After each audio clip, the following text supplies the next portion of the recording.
السلام علیکم ورحمۃ اللہ وبرکاتہ۔ امید ہے کہ آپ تمام ہی حضرات خیریت سے ہوں گے۔ فرائیڈے کمنٹ باکس کا ایک نیا ایپیسوڈ لے کر میں مفتی خالد قاسمی آپ تمام ہی حضرات کی خدمت میں حاضر ہوں اور آپ کے اہم اور ضروری سوالوں کے جواب دینے جا رہا ہوں۔ میں اللہ رب العزت سے دعا کرتا ہوں کہ اللہ رب العزت آپ کو ہمیشہ خوش رکھے، آپ صحت مند اور تندرست رہیں۔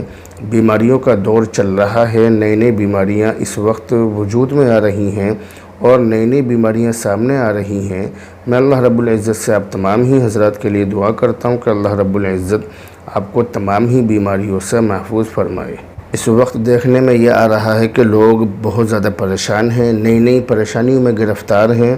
مالی اعتبار سے اور اسی طرح سے اولاد کی طرف سے، بیوی بچوں کی طرف سے اور پڑوسیوں کی طرف سے، یعنی ہر آدمی پریشان ہے اور کسی نہ کسی الجھن میں گرفتار ہے۔ لوگ ایک دوسرے کے دشمن بنے ہوئے ہیں، ایک دوسرے کی جان لینے کے در پہ ہیں اور عجیب و غریب ماحول پیدا ہو چکا ہے۔ تو اللہ رب العزت سے دعا بھی کرتے ہیں کہ اللہ رب العزت ہم سب میں آپس میں پیار و محبت پیدا فرمائے اور آپسی بھائی چارہ ہم تمام ہی لوگوں میں اللہ رب العزت پیدا فرمائے۔ تو فرائیڈے کمنٹ باکس کے سوالوں کا سلسلہ ہم شروع کر رہے ہیں۔ یہ پہلا سوال ہم لے رہے ہیں حضرت مولانا محمد عبداللہ قاسمی صاحب کی طرف سے۔